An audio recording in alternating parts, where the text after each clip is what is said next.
Halloween costume? I hate to break it to you. I don't have one. That's the crazy part. I don't really, I'm supposed to really celebrate Halloween like that, so it's just like it's hard for me to kind of like recollect the last time that I celebrated Halloween for real. But from pictures, from what I've seen, I used my mom and dad put me in a skunk outfit when I was about like 2 years, like 1 years old, 2 years old. So let's just say that one. Let's say that one. What about Halloween candy? Halloween candy, Reese's. Reese's, yes, yes. Had two last night. Same here. For real. See, y'all already know that. Y'all good. Do you have a maximum that you could have on a Tuesday during game week? I'm just gonna go ahead and just get the simple pack that has like 2 in there, and I'm just gonna keep it rolling. I wanna give myself a sugar rush or something. You know what I'm saying? What about protein and Reese's? Yeah. Andy, how was practice today? And just, how is Coach Chisholm kind of approaching this week? Is it pretty much the same thing? He said. Nah, practice went really well today. A lot of guys brought a lot of energy today, which is what we needed. And Coach Chiz's approach, man, we gonna keep on doing what we do. You know what I'm saying? I know for the past couple of weeks it hasn't been, we haven't put all the puzzle pieces together. But that's the greatest thing about college football. You know, it's any given week. So with this week going against Campbell, man, they got some good guys. They got a lot of guys out of the transfer portal, so they got a really good team as well. But for us, right now, it's just for us to focus on what we got going on. We're not trying to out-scheme anybody. We're not trying to, focus on anything that's outside of us. And so right now, we're just putting the game plan together. We don't have everything set in for sure yet, but Coach Chiz has a good plan going into this week, and I'm very confident in what we're going to be running this weekend. What was the biggest problem in that fourth quarter stopping their running game? You feel like did the tempo affect you guys, or what was it? Did they change things up scheme-wise that gave you problems? I think last time that I was up here, when we were talking about Virginia, Georgia Tech did the same way. They came ready to play. They had a lot of great adjustments to what we had going on. I would say the biggest thing for us was just misfitting. And I mean, for us to have a good of a defense as we did in the first half of the year, that was unacceptable on our part. But we watched film about it. We took care of it. We're fixing a lot of the things that we did wrong last week and the week before.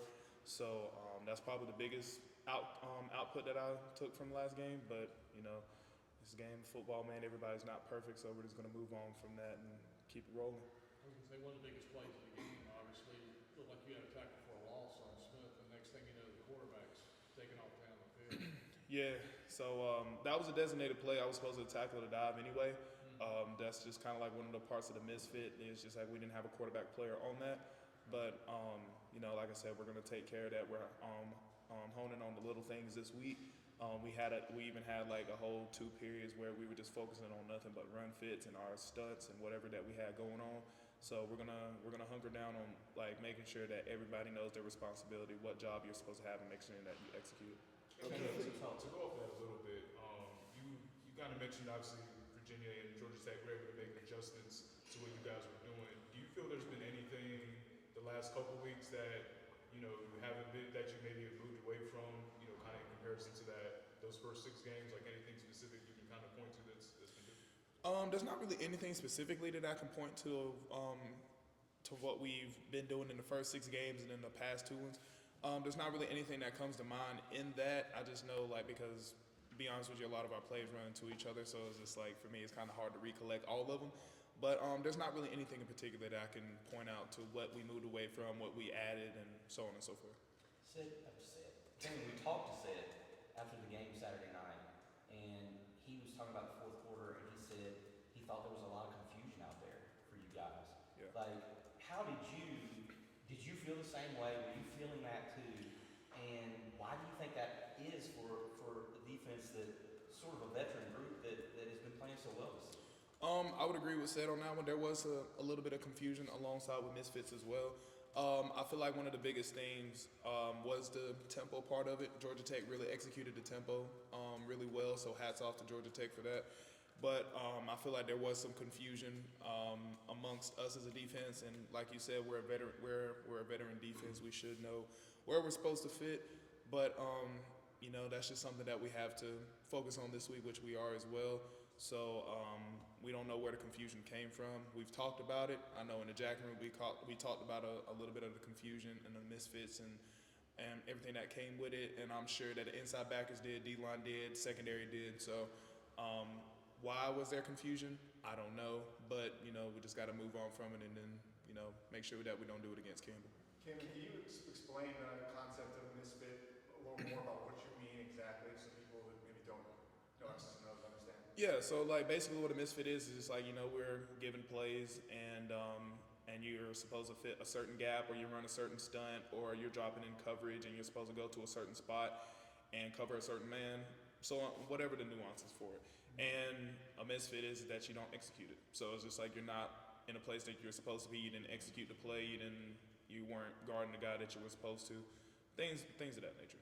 So did they do things that weren't on film then? I mean, that seems like the obvious reason, but. I mean, no. I mean, like there was a lot of things that we saw on film that you know that we knew that we're going to run, and we still misfit. And then also some things, just as any good football team would, they're going to make adjustments. They're going to run some plays that we haven't seen on film as well to adjust to what our defense is.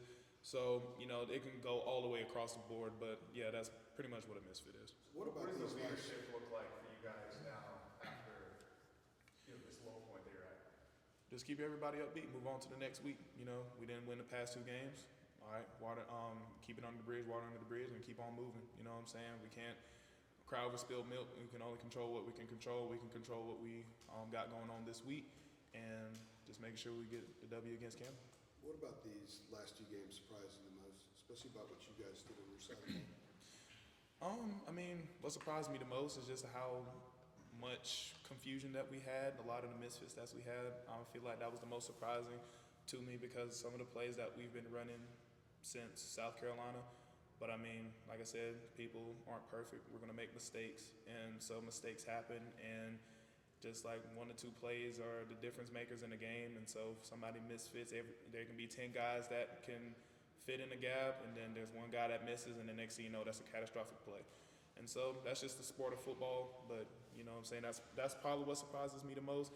But like I said, kind of like just to clear the air, whatever happened in the past 2 games has happened, and we're gonna move on from that. And I feel like this team is doing a really good job of moving on from that, moving on from the 2 losses, and making sure that we just focus on this week and with this week alone. And then whatever happens this week happens, and then we move on to the next. As a follow-up to that, you guys have really been very efficient at making adjustments work through the first 6 games. Why has that been a little bit of an issue the last 2 games? Because Gene said some adjustments were attempted, didn't really get executed as much. Why do you think that is? Be honest with you, I don't know how to answer that question. That's something that I can't really answer right now. But you know, like I said, we're gonna move on from that. You know what I'm saying? Not trying to disregard your question, but Yeah, you know what I'm saying? Just kind of like move on going into this week, making sure that we don't fall into that same category. Well, again. staying on that, this is what you just said. I mean, a lot of people on this side of where you guys are may not fully understand. You guys are entrenched in your next week now, and you're told to cut the cord to the game, I guess 24 hours, right? Yeah. So when you're getting questions about what happened in the last 2 weeks, and here it is, you've already had your Tuesday practice, your first Campbell practice. How challenging is that to sort of think back when you got to look forward? I mean, like the thing is about looking back, you can obviously just make sure that you don't make the same mistakes twice. And so I feel like we've definitely, we right now, we are looking back over the games like, what did we mess up on? What are the things that we didn't do well? What are the things that we did do well? So it's like, it can kind of weed out some of the plays that we ran in the last game that didn't work, can it? And if the plays that work, we're going to keep and kind of like tweak some things at the same time. And so that's kind of like the best thing about looking back over it and also moving forward at the same time, because what we can do is just with the plays that work, that were efficient, we're going to move forward with it. If we have to make some tweaks, we will. And some of the plays that we don't need, then we won't use them unless there's a time that we actually need to do them. So I need to ask one more follow-up to that. Go You ahead. guys will let me hear. Gene said yesterday that one of the things that the coaches need to do a better job is keeping you guys to practice tackling in space into the season. He thought maybe that was an issue the other night. Do you guys work on tackling in space at all today? I feel like we do a lot of tackling in open space when it comes to doing our run fits, our inside zone, our team periods, stuff like that, and then also our team run periods as well. So we get a lot of good reps of tackling in open space as well. I feel like we're going to definitely start working more open space tackling drills as the week goes on, especially with us going in tomorrow's practice and Thursday's practice as well. So I feel like Coach Chiswick is going to start making that a priority going into this week. Kaimon, I was going to ask you. Obviously, one of your goals this year was to get back to the AC championship. With the 2 conference losses now, the odds are a little longer for that to happen than they were. Was there a moment, since the Georgia Tech game ended, where you sort of thought about that and you're just like, well, now what? No, every week we got to take care of everything week by week. Championship is something that we don't really speak on as a defense right now, because the only way to get to the championship in order to reach a championship, you have to have the championship mentality, but not look forward to it. You have to take care of each and every game, one game at a time, one practice at a time, one day at a time. And so, we can't look too far ahead. It was like, oh yeah, we're going to go to the AC championship. That's not guaranteed. It's not guaranteed for anybody. So for us, if that is our goal for right now, we have to make sure that we have to take care of each and every week, start with Campbell, and then moving on from then on out. So there wasn't a doubt in my mind that after the Georgia Tech loss, that we weren't going to reach to where we want to go. Like, there's still a lot of opportunity left in the air. We still have a chance to create an impact for this university, and that's our goal, and that's what we still plan to do. Kaimon, I wanted to ask you about Coach Chiz. He seems like such an even dude. Does he ever get mad? And has he been angry with these last 2 defensive performances from your perspective? No, he's pretty much even keeled as you see him. There's not really a time that I could point out being mad unless it's just something at practice. If anything, he gets more mad at practice than he does around game time because he doesn't want anybody to see him sweat. So, Coach Chiz, he obviously knows these past 2 weeks wasn't our best ball, and he has taken accountability to it. He's owned up to it, and that's just kind of a man of integrity that he is. And so, he understands that this, like I said, it wasn't our best ball, so we're going to move on from it. And I feel like he's doing a great job of moving on from that and making adjustments and making sure to put us in the best positions to succeed. Oh, sorry. I had one, but I'll come back. You go. Yeah, I was just going to say, a second ago you had mentioned cannon plays that don't work, if they're not, working or whatever. Is that a collaborative process between you all and Chiswick? Is that a thing of, hey, we don't like this play, or Chiswick says, I don't like this play? What is that? It's a collaborative effort. It's just like if we feel like Coach Chiz, what I enjoy about him as well is just like if it's something that if we feel as a defense is not as effective, he's gonna what do y'all think about it? Do y'all think this is gonna be effective? Yes or no, and why? Whether that is a yes, why? If it's no, why? And so it's a good collaborative effort on why we feel like we should keep a play or why we shouldn't keep a play. Down there Saturday night, when Tez went down, Mm-hmm. I mean, I saw it was you, Drake, and Javari, you guys prayed over him. Yeah. Just wanted to ask you about what that moment was like, just for you to watch and experience. I'm sure, I don't know, fear was involved. Just what all of that was like for you to watch, and why did you want to say the prayer? Well, first off, any brother that goes down on the field and doesn't get up immediately, that hurts you as a person, because not only is a teammate down, that's your brother down. That's the person that you care about is down. And so for me, anytime that somebody is in that position to where they feel like as of right now they're not really popping up, or it's just you go over there and they do a little 2-minute talk, make sure you're okay, and then you sit you up and they jog off. He didn't do that. And so for me, the first thing I could do is pray. That's the only thing I know how to do when it comes down to something that I can't control, but I feel like there's something that I can contribute. And so that's something that my parents have instilled in me at a very young age. If somebody is sick, if somebody is going through something, if somebody's got something going on mentally, something that's far out of your control, the best thing that you can do is pray for that person and wish them the best and hoping that they recover from whatever they got going on. And so me, Javari, and Drake, we're all thinking the same thing, just making sure that Tez was going to be okay, whatever he had going on. And, fortunately, and that he was blessed enough to come out of the hospital the next day and just make sure everything was fine and stuff. And so just to see him that he's a lot better, makes me feel a lot better. It does sound like he's doing a lot better. were you careful in dapping him up when he got back because you knew he took the big hit, or did you just grab him and like what was it like when you saw him when he got back? Dapped him up, hugged him, and said, "Happy you okay?" Did they show the replay in the stadium? I guess they did. They did not show it? If they showed a replay, I didn't pay attention to it. Okay. Fingers, yeah, the pink fingernails, Cancer Awareness Month, is that what that's for? Yep. What is the inspiration for that specifically? The inspiration for it, sadly, I didn't do it last year because I was just so booked up and I didn't really think about it.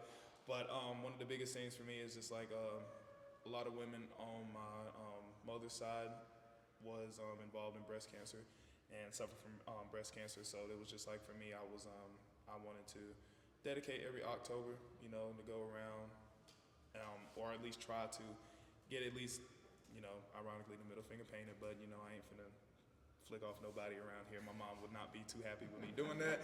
So that's just kind of like my little funny way of just saying, you know, forget breast cancer, you know, and anything that comes with it. And that goes for not just breast cancer, but any other type of cancer that has going on. And so, you know, that's just kind of like my little. Has it been on all 31 days? Not all 31 days. It's been on for 2.5 weeks. I need to get it taken off because it's actually starting to chip on all of my fingers. So I'm gonna hit up the nail salon at some point and hopefully they can take it off. As a side note to that, can you imagine getting flicked off by a dude with a pink fingernail? Yeah, but that's why I wear gloves. Nobody can see it. So you know, this is for my own. This is for my own support. So yeah, no, I'm gonna get it taken off. But you know, the support never goes away. The awareness never goes away. So whether that I have it on or whether that I don't, you know, I'm still advocating against breast cancer and everything, and any type of cancer that comes with it, because nobody deserves to go through that. So That would be a sack TFL from your mom, is what you're saying. yeah, I mean, not for my mom per se, but you know what I'm saying, anybody that goes through it, you know what I'm saying. You said she would get mad at you. Oh yeah, she would get mad at me. My dad too, everybody, all the family. So How many comments have you gotten since you put that on? not much, because nobody really sees it. So it's just like, you know, I mean, people have seen like glimpses of pink, and it was like, especially my uncle, he was like, "Bro, do you have your nails painted?" And I'm like, "Yeah," but I was like, "You got to say it quick." I'm like, "Yes, but it's for a reason." So No fellow students? Or you think they're maybe afraid to ask you? nah, I mean, why? You know what I'm saying? Nah, nobody's I really can imagine asking. why they would. It's more common than. They don't know you like we do. Yeah, nah, nobody's asked me though. Nobody's asked me. All right, you good? Good stuff. Thanks, man. Appreciate it, Jamie. Thanks, Thanks. man. Good job.